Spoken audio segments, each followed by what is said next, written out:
Orang sering mengatakan khusyuk itu konsentrasi, konsentrasi itu pikiran. Kalau khusyuk wilayahnya adalah hati. Apa itu khusyuk? Kesadaran hati bahwa orang yang salat dia sedang menghadap kepada Allah Subhanahu wa taala. Kesadaran hati itu kemudian nampak pada anggota tubuh dalam bentuk ketaatan. Jadi jangan dipaksa pikiran kita itu mengatakan supaya khusyuk itu jam salat bismillah. Itu pikiran. Yang terutama pada khusyuk itu adalah hati.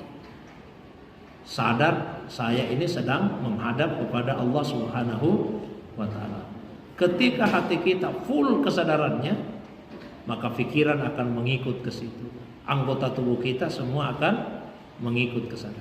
Tapi kalau pikiran yang dijadikan panglima yang terdepan, biar pikiran kita membaca, menerjemahkan.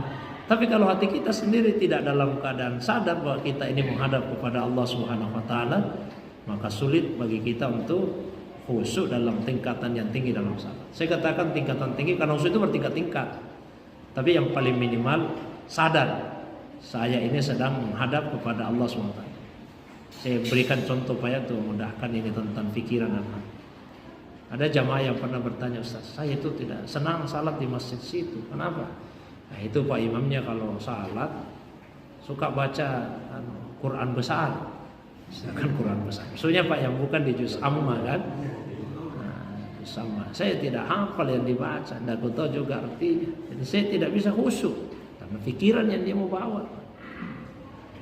Pikiran dia mau bawa. Di pikirnya kalau yang dibaca surah-surah yang ada di juz amma, dia tahu terjemahannya bisa lebih khusyuk karena pikiran.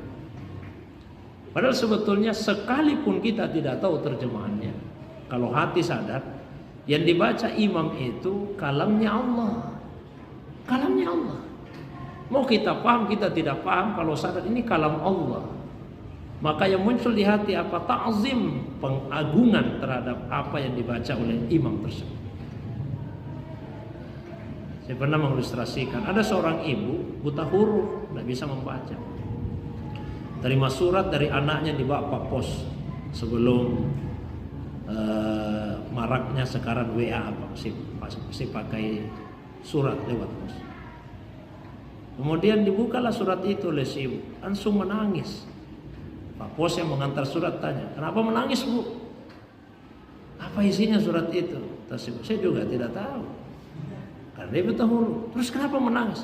Saya rindu sama anak saya. Dia rindu.